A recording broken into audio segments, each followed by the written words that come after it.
was chairman of the Rules and Regs at the time that we came up with them. Dr. Harkins is now chairman, so he'll have some input as well. We have two recommendations or choices. The first is to get rid of the frequently asked question determination and no change to the existing regulation as it is written. The second option would be to form a committee of individuals that have experience in sedation to further recommend changes to us. So that's where the Rules and Regs Committee stands. We have with us Dr. Matthias. Am I pronouncing that correct? Yes, sir. Okay. You had some comments toward all this? Yeah.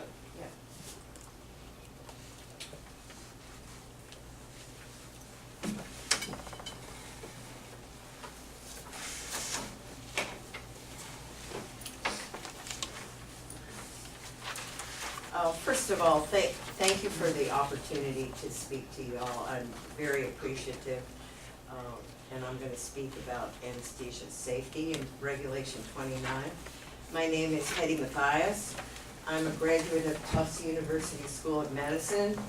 I'm board certified in internal medicine, anesthesia, and critical care medicine. I've practiced here in Mississippi in this area for 32 years. Last night I calculated that I've administered anesthesia to over 10,000 pediatric dental patients since I began here, and might be more.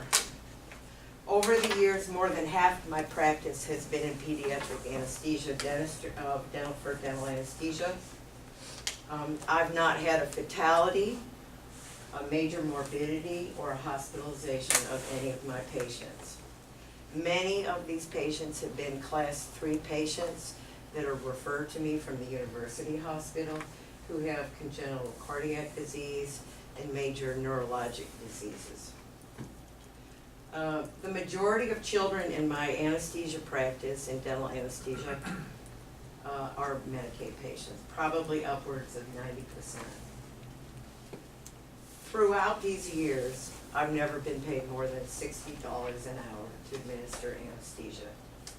Dr. Matthias, I do want you to I keep this understand. germane to Regulation 29, please. I've done this because I love pediatric anesthesia, and I've been fortunate to work with some of the best pediatric dentists in Mississippi. My relationship and trust in their judgment and acumen is extremely high. I have no dog in this hunt. I am near retirement. My reasons for speaking with you today is because I hold patient safety in the highest regard and pediatric anesthesia safety in an even higher regard. And I am here to help you formulate the best, strongest, and safest pediatric anesthesia regulations. You, the Board of Dentistry, in devising or revising Rule 29, have grave responsibilities in this matter.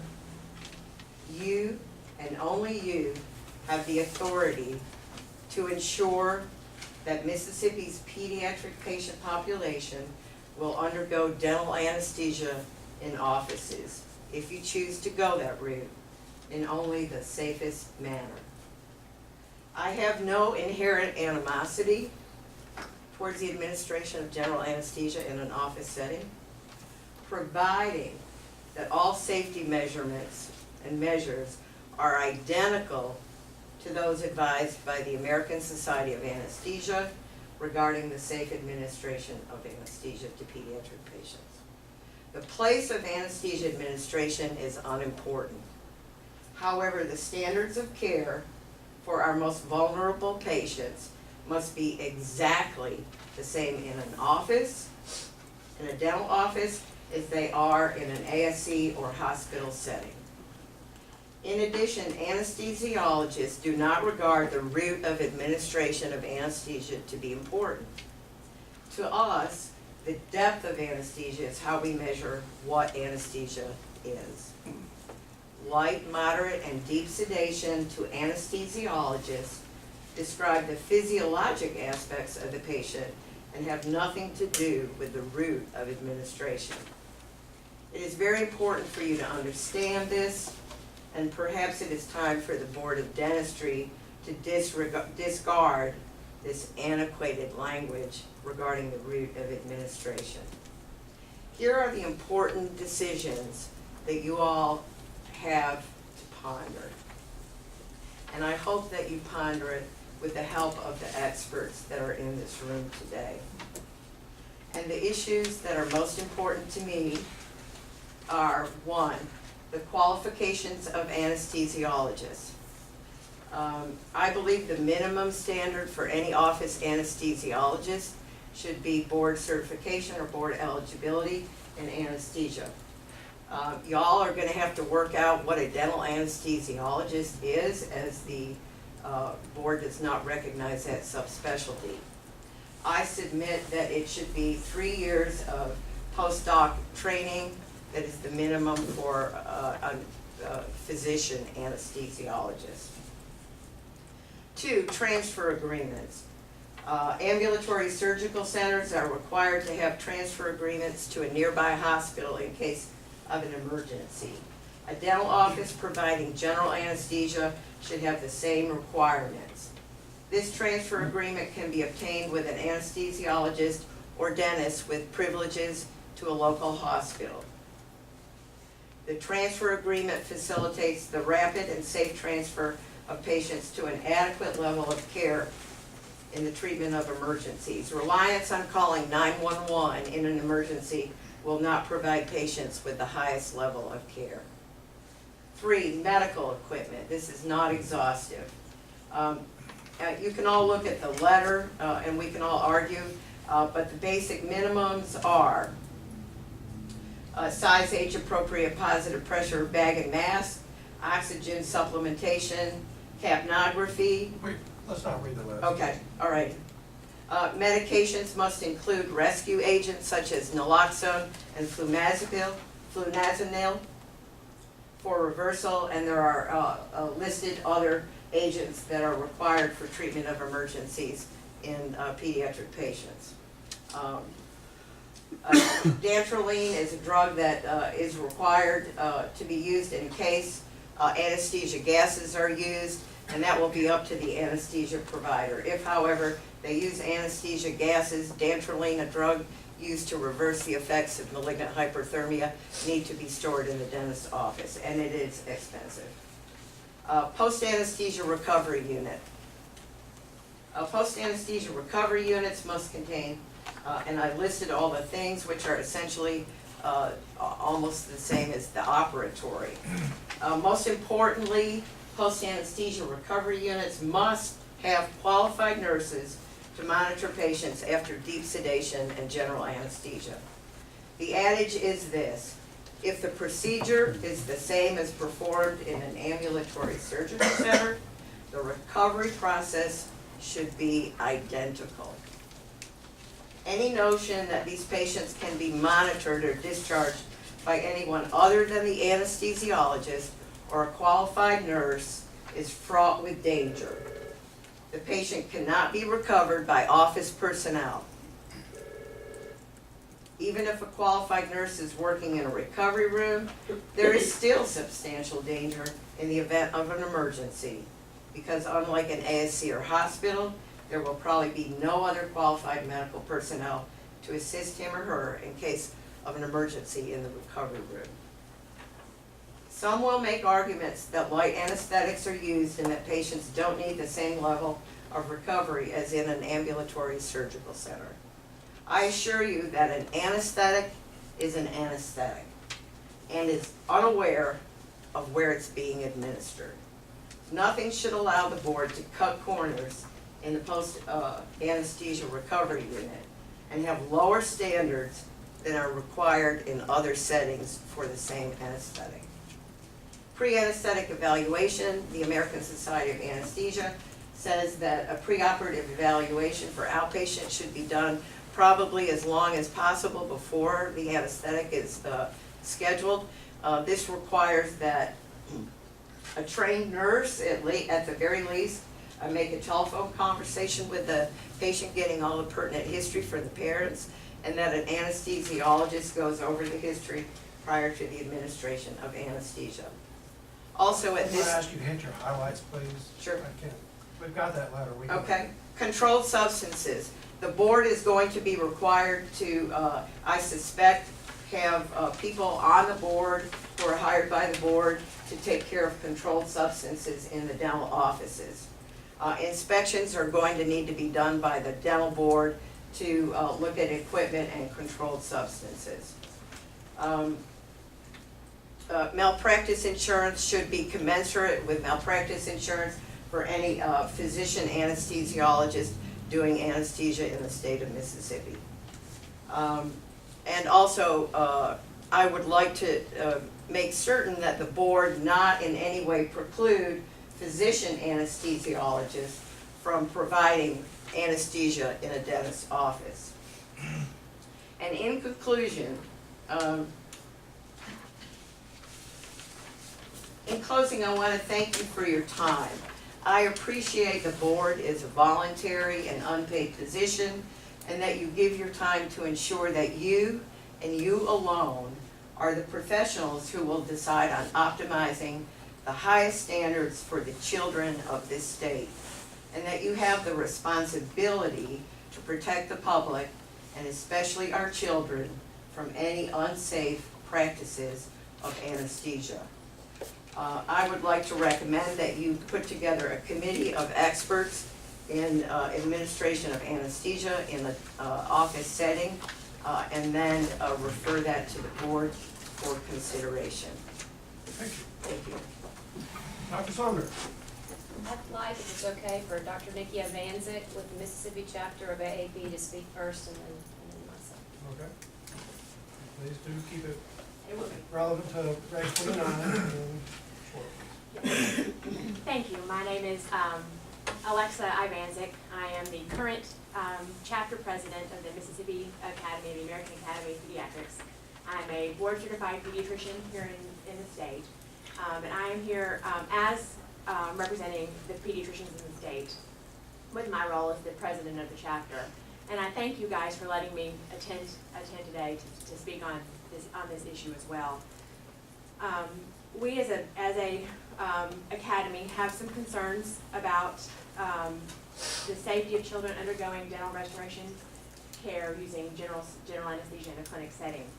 In pediatrics, we have a saying that children are not just small adults. They respond differently to medications, and they can respond unpredictably to medications in ways that adults do not.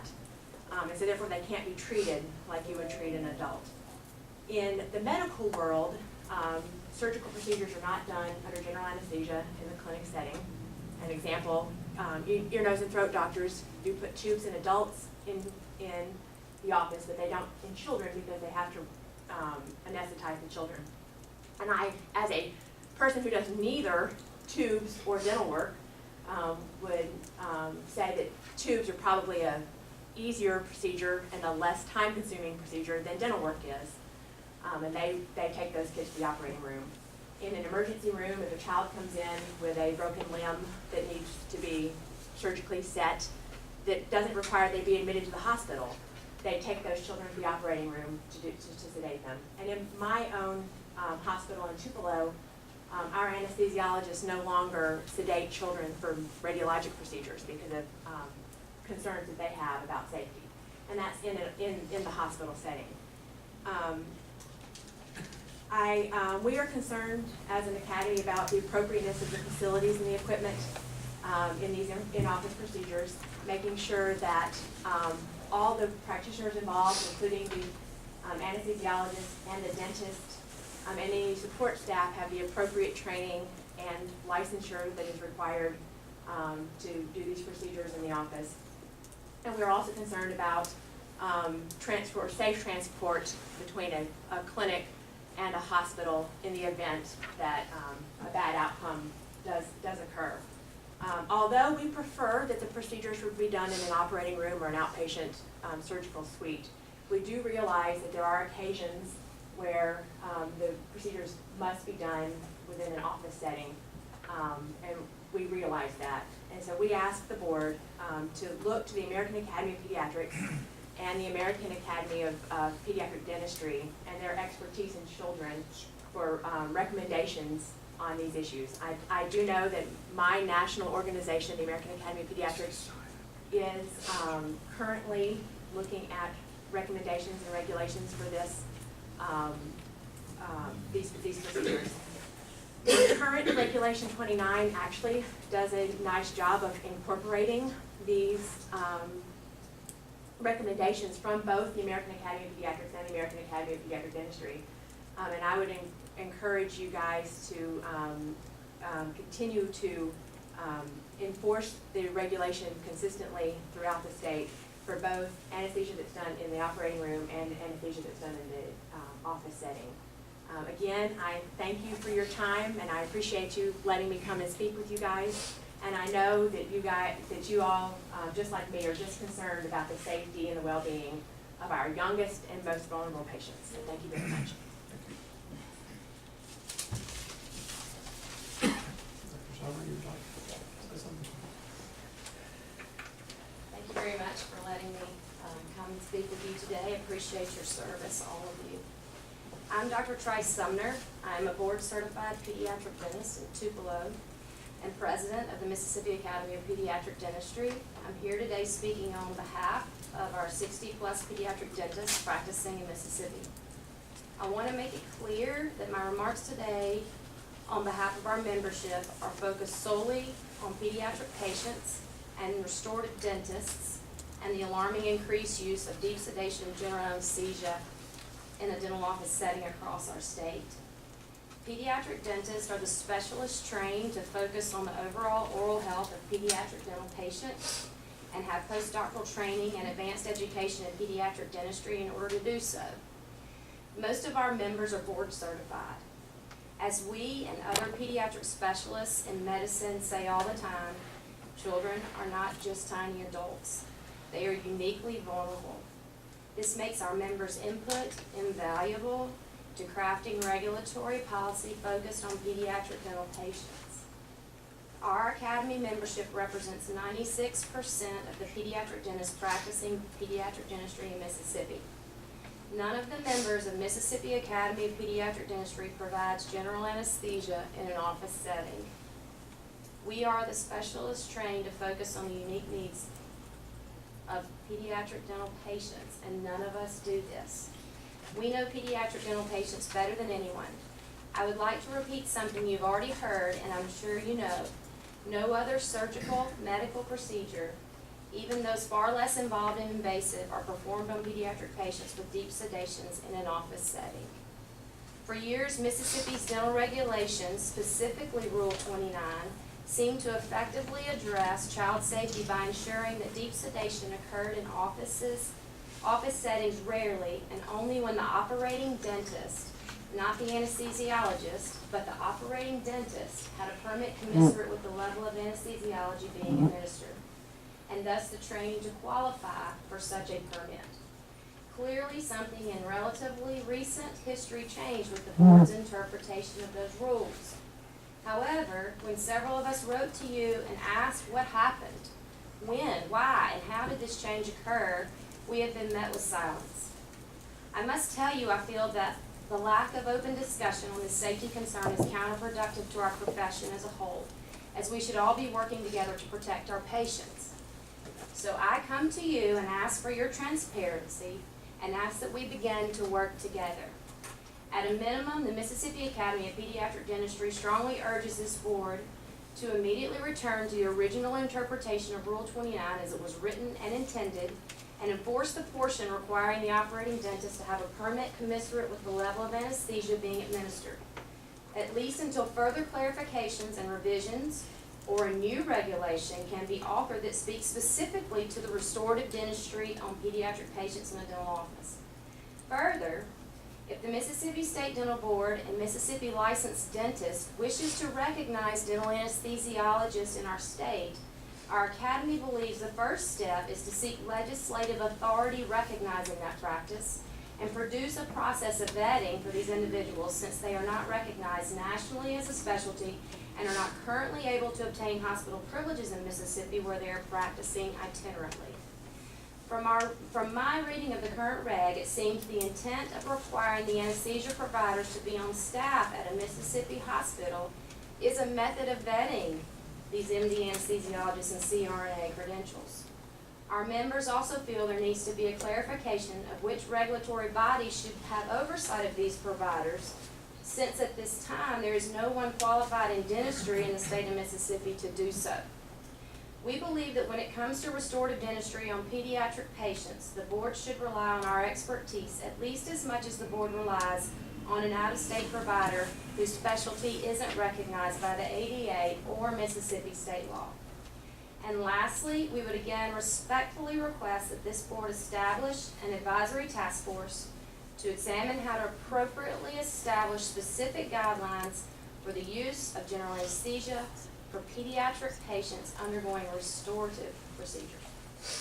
Thank you very much. Question. You said that no pediatric patients are taken to deep sedation in office setting. Does that include all surgeons? I'm not talking about oral surgeons. I'm talking about restorative procedures on pediatric patients. Not all surgeons. Do you include that? That is not in my statement. My statement is speaking specifically about children having dental restorations performed in the dental office. So an extraction is a dental procedure. I'm Done speaking, in- I understand what you're going at, and I'm not speaking to what oral surgeons do. I do not think this has anything to do. I completely agree that oral surgeons are qualified to do dental procedures in their offices, but they are not doing restorative dental procedures. They're doing operative extractions, bone things. Is this regulation has to include all of these? This has to be written so that it takes oral surgeons as well as every other specialty in this. I understand, that's why I'm asking you to consider maybe doing a separate regulation based on children in the dental office having restorations done. Do you have a general anesthesia company? I do not. Is it your feeling that all these children will be able to afford an extra $10,000 to go in a hospital setting or more? My hospital doesn't charge $10,000. No. I have a contracted rate of $2,000, and that's facility and anesthesia. I do agree with you that there is a consideration about the fact that it is a less expensive,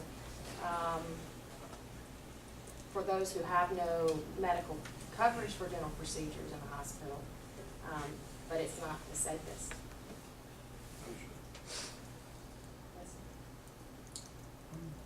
I want to make a motion when we're through with this conversation. Any more to I add? think, Dr. Perkins, you know, You know, from our standpoint, our concern is specifically about the safety of the child. And, it's like she said, there's around 60 of us pediatric dentists in the state. Mostly are board certified, and none of us that I'm aware of are utilizing this mode of anesthesia to take care of the pediatric patients in our community. And I just think it's not safe. And one thing that you hear a lot of is this is increasing the access to care. That's what you always get. There's this huge access to care for the the poorest children in the state of Mississippi, and it's really not true when it comes to treatment under general anesthesia for these children that have vast amounts of dental needs. I don't know any pediatric dentist that's booked out more than a week or two. I can have an emergency case done in 24 or 48 hours if I have to. That's just not it's not a real argument that you can have. And if there are much safer options, i.e. general anesthesia in a hospital or ambulatory setting, then why are we taking the risk of doing something that we know is not as safe as that setting? It just doesn't make It doesn't make any sense. And I would just, I guess that's all I'd say. I want to speak to one thing you said about, I think you maybe implied that this board made the decision that regulation 29 would be interpreted differently than it had been in the past. And I want to just be sure you understand that that is not true. I always interpreted regulation 29 to read just as you did, that everybody had to have a commensurate permit. And just recently did I find out that some previous board had determined that that did not apply to dentists.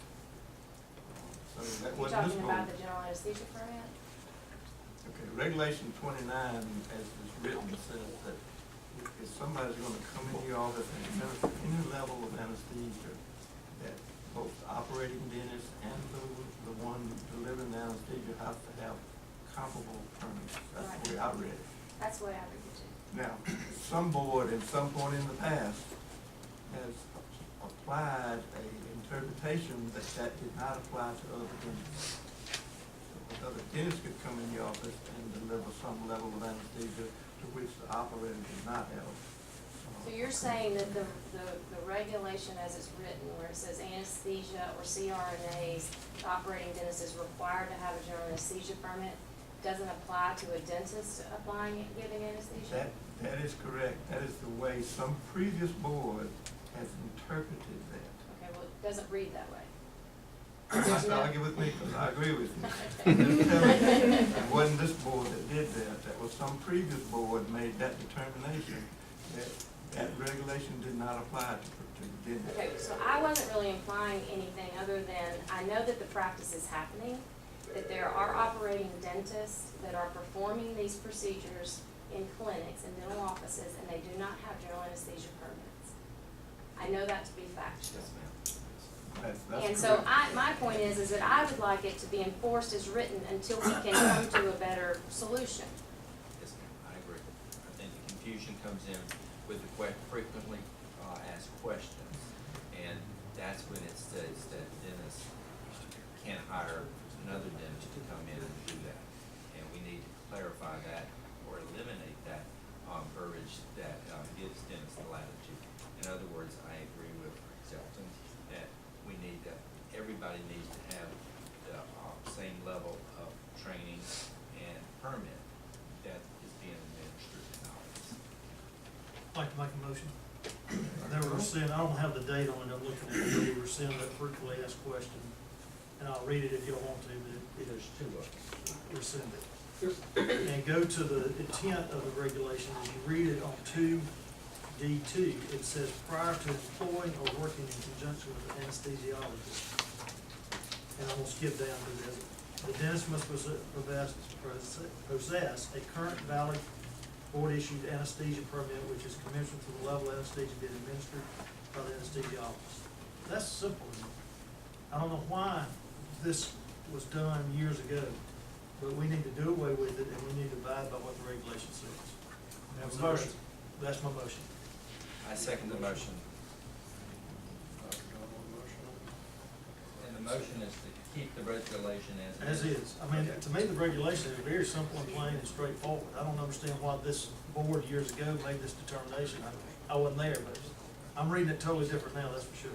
So, Do away with the, whatever the, both frequently asked both of questions. them that deal with this sedation issue. Verbiage maybe We'll is rescind to those say- two opinions, and to me, and I'm just gonna make this statement, it's, the regulation does not address the anesthesiologist, it addresses the operating dentist. It says the operating dentist has to have a commensurate license. If he employs somebody that's gonna, either you sleep somebody, do IV sedation or whatever, I think this opinion went away from that. And we need to stick to what the regulation says. And it's talking about the operating dentist who employs one of these has to have a commensurate state examiner's valid permit to do it. So I think that's what, And the training that goes along with. well, that's part of the board, that's part of the permit. Yes, I just wanted that on the record. All right, is there any other discussion on that motion?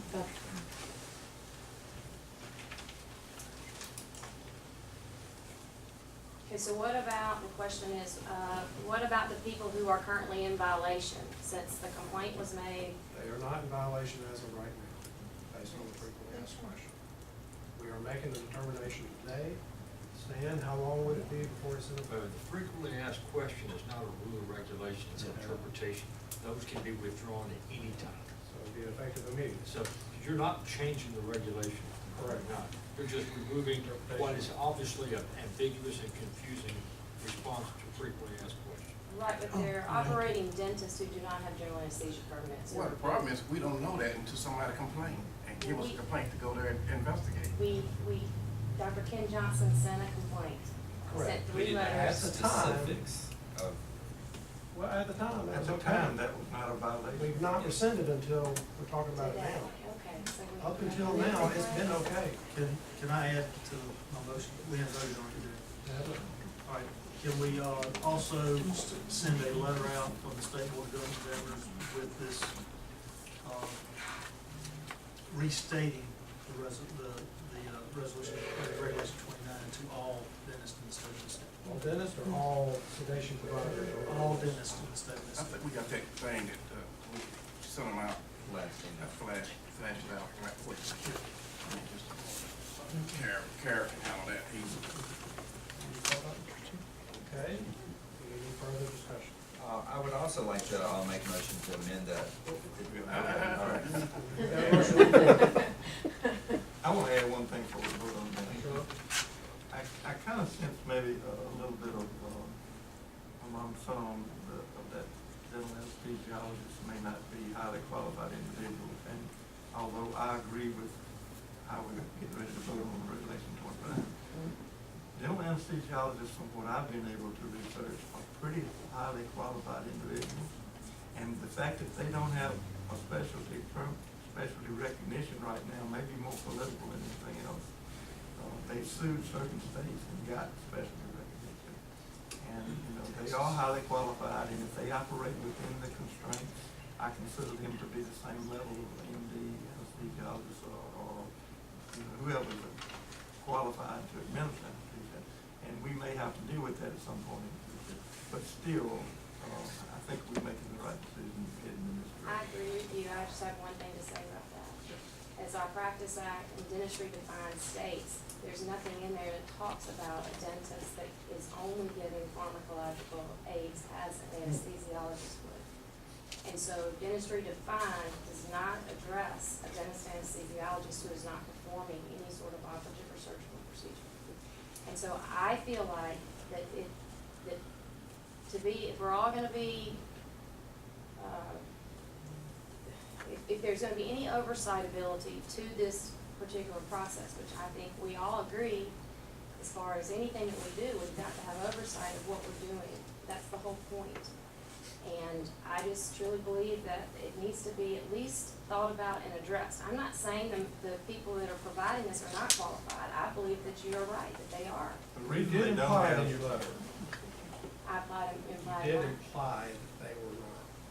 Well, I just implying that there's no oversight for them. And The under reason the they certain don't have regulations. specialty recognition right now is because the House of Delegates of the ADA did not approve them.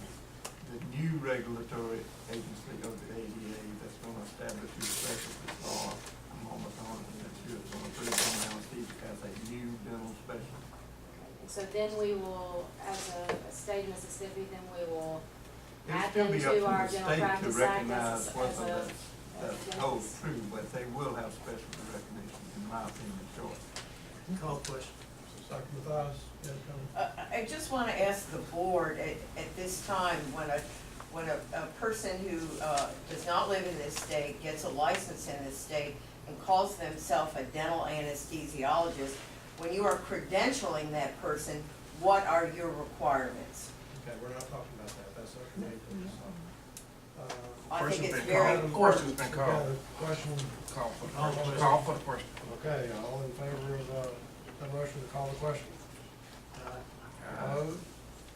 Okay, question's been called, we're gonna vote on the motion as written. Motion to rescind both frequently asked questions relating to the sedation of patients in the dental office and send a letter restating or reaffirming Reg 29 to all dentists in the state. All right. One thought, real quick, is there a possibility there's a little blurb somewhere else that we might be missing by using that verbiage versus just saying we want to go by what is in Reg 29 strictly with no, I think I'm making the motion, or keep the you're motion. saying specifically two frequently asked questions. Rescind Take those two. out, and I think that solves the problem. Is there a chance there's something else somewhere else? That's my only concern. You can state amend the frequently asked question to be consistent with Rule Regulation 29 as it is now written. Okay. Amend frequently asked question.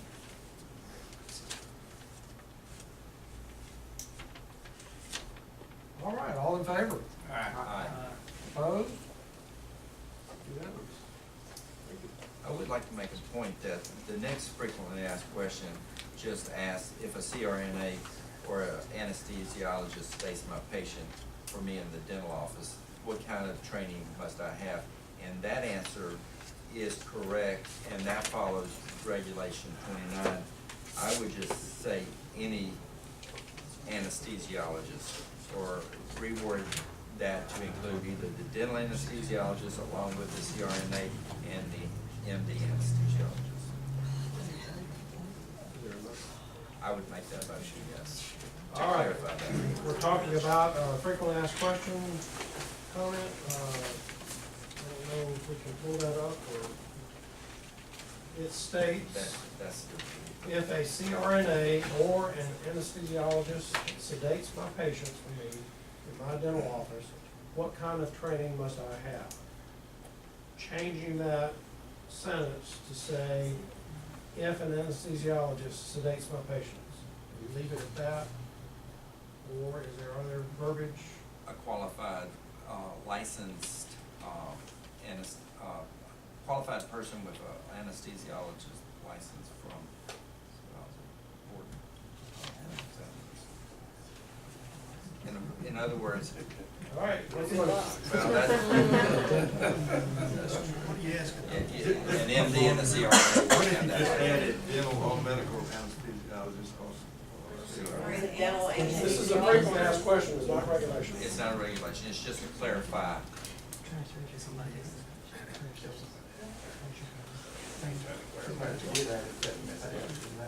This board has the statutory authority to interpret its rules and regulations, so the FAQs is in a process of doing that. Correct. All you're doing is helping the public to understand what the intent is behind the rule and reg. Okay. Just add dental anesthesiologist to that statement, and that would be fine. Our problem, I guess, is that there is no recognition anywhere in our statute of a dental anesthesiologist. I disagree with you. And I'll read it to you. I know you said it, but here's what the definition says. Dentistry is defined as evaluation, diagnosis, prevention, and or treatment, non-surgical, surgical, or related procedures of diseases, disorders, and or conditions of the oral cavity, blah, blah, blah. That related procedures falls under anesthesia. And an anesthesiologist could be defined in this, and I just asked our attorney, he agreed with me. So that's an open-ended, that related procedures is open-ended. So there you go. If you don't interpret that way, But you got too we'll go much back text to up another, there. it's a political, that's already been litigated. Dental anesthesiology can be recognized as a specialty by another entity other than the ADA. That's already been litigated in Texas, so I understand that, but I didn't know that we had in Mississippi. we don't have to have it. Do you know we have TMJ specialists that are claiming to be TMJ specialists? I mean, we have no authority to say you're a specialist or not as a board. But we can recognize, just like we recognize anesthesiologists or CRNA, we can recognize a dental anesthesiologist. What I mean, are there their are qualifications? There are graduate programs out there that are called dental anesthesiologists. So I'm not agreeing with what they're saying. I think it's clear what it says. The person, if somebody's putting somebody to sleep, the operating dentist has to have a commensurate permit from the board, period. And whether it's a dental anesthesiologist or a anesthesia or a CRNA or whoever comes down in the future. My focus was on my operating dentist, because that's what the safety is about. Okay, there's still a motion to modify this frequently asked question as dental anesthesiologist. I see no problem with that, I didn't. There's a second. Discussion? All in favor of adding dental anesthesiologist to that frequently asked question? Ms. Griffin? Aye. All opposed? Abstain. Opposed. Two abstains. All the other abstaining.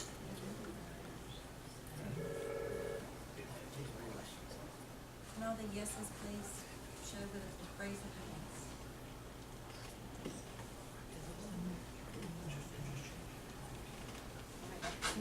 Conway, who else? Dr.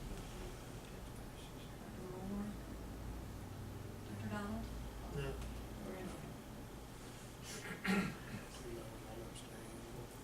One, two, three, four. I got yours in that. So with four votes, the motion passes. That passed. All right, next thing on our agenda is the executive director job description approval. We'll pull that up. We already have the numbers that are gonna go into the salary range that's set by the state at $68,000 to $90,000. This would be item number 6. And I would ask, is anybody wanting to change any of the verbiage prior to the very end? With that, we need to look at the very end. Education experience, minimum requirement. What would the board like to set as a minimum requirement for the next ED for education? What did Denise say?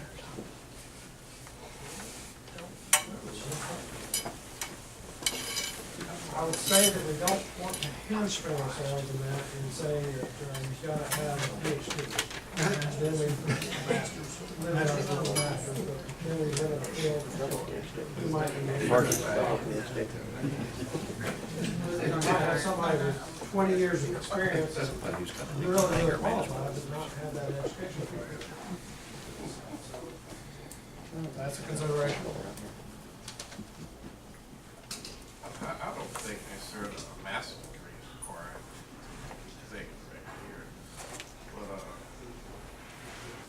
But a verified bachelor's, Verify what?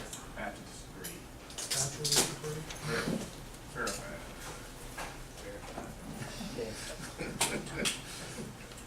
All right. I don't know how true it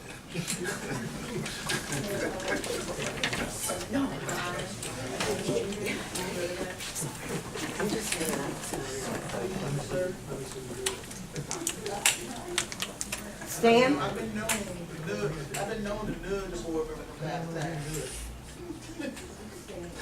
We have a motion? Is that what, or? Education level? What'd you say on experience? We're not getting the experience yet.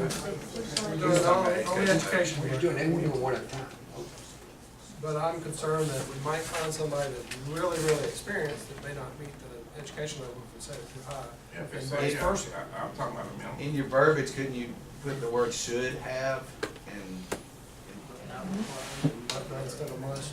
Have you looked at some of the samples or some of the examples that are already on the State Personnel Board website? Because oftentimes you will see a minimum education requirement, and then there'll be additional information that allows you to offset the education by experience. Certain numbers of experience would, for someone, maybe perhaps you have a doctorate level program, but it might say a master's level person with 8 years of experience or something like that. There is some verbiage out there.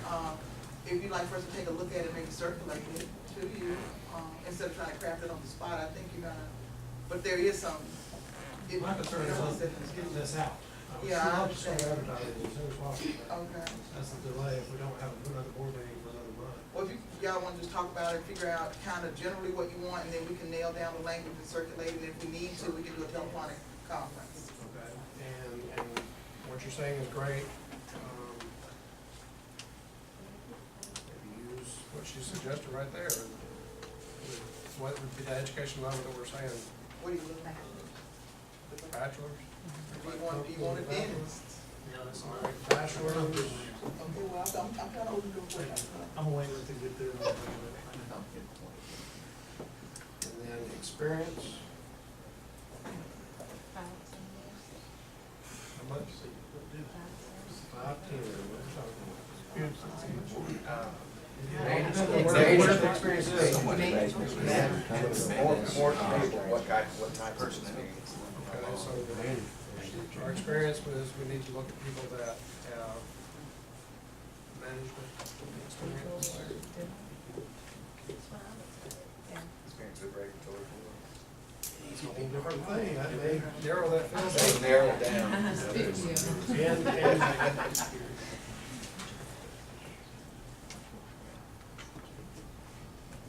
So, where we at? Dr. Conley, do you wanna say something like managerial, legal, or dental preferably? I like those, but we may find somebody that's not in that. I don't wanna get it too tight, is my concern. The intention would be, we have a 3-person panel to go through the initial applications, and then we will present the initial applications to the full board for you all to consider before we move forward on anybody. So you're gonna get to see and say and accept an application before we talk to them.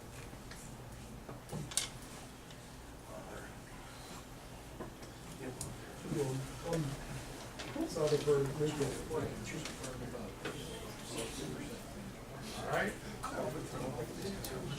I would think some legal, or medical legal dental knowledge would be. I just checked on the material, it's partial, about 6% of it's through, bringing it down. You could use language like preference will be given to those who have had. I don't like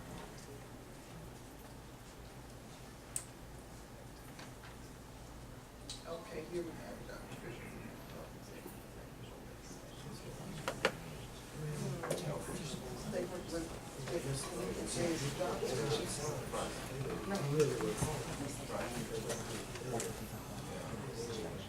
I see what you're saying.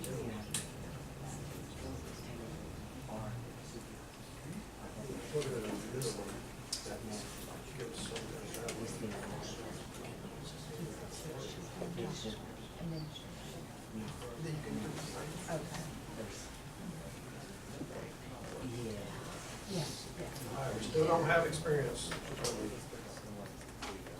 Those are thoughts.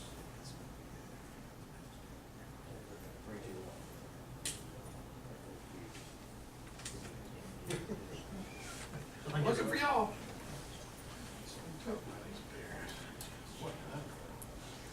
You can say managerial, you can say executive type. I'm just gonna read from this description, and it just says, education, a master's degree from an accredited 4-year college or university, and experience, 10 years of administrative experience in the mental health related area. So if we just say 10 years of administrative experience, and that can leave it wide Well, open. this job does pay up to $167,000. Y'all might have to. I don't think it is. I mean, I think that No, bachelor's degree, we don't, I think it's clear with that, but the experience is. experience in administration. Experience in, how long, how much?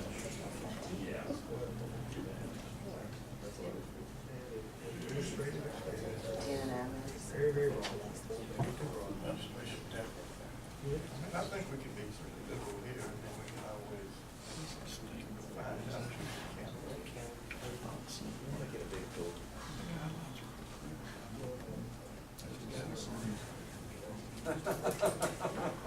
All right, so at least a bachelor's degree at an accredited college and administrative experience. Do we want to put a time frame on that? Minimum knowledge of medical dental terms or something. Well, You put that, and then how many people do you exclude, and how many people know dental? they got a lot of folks that might be able to get them over there. You might miss that golden nugget if we say dental and. I think that's our job. Yeah, we got something. Anybody. For this job? Is this the director dealing with exam? It's already on the website. A bachelor's degree from an accredited four-year college or university in business administration, public administration, or a related field, and 5 years of managerial experience and work related to the below described duties, or graduation from a standard four-year high school or GED equivalent, and 9 years of related experience, 5 years of which must have included line or functional administrative supervision.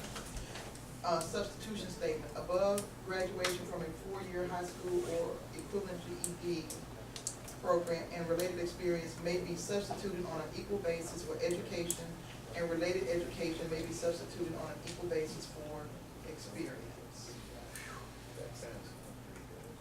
You should just print this out until he was already online at the SPE for this particular job class. All right, are we in favor of that? Let's move. So moved. Second. All right, Harkins made a motion. Steve seconded I would, to accept what Odetta read out. I would like for us to consider, having a dentist in this role, That's heavily consider not that. excluded. I'm just making that statement. Okay. That I think it's something we need to consider. I've heard from a lot of dentists in the state saying that would be a very good thing if we had a dentist in the role. This will be sent out, nationally, this job description, so there may be a lot of applications. I'd say so. Any other thoughts, comments on this? So apply. I was making a It could be worse, most medical licensure boards are run by employers. Yeah, that's pretty sad.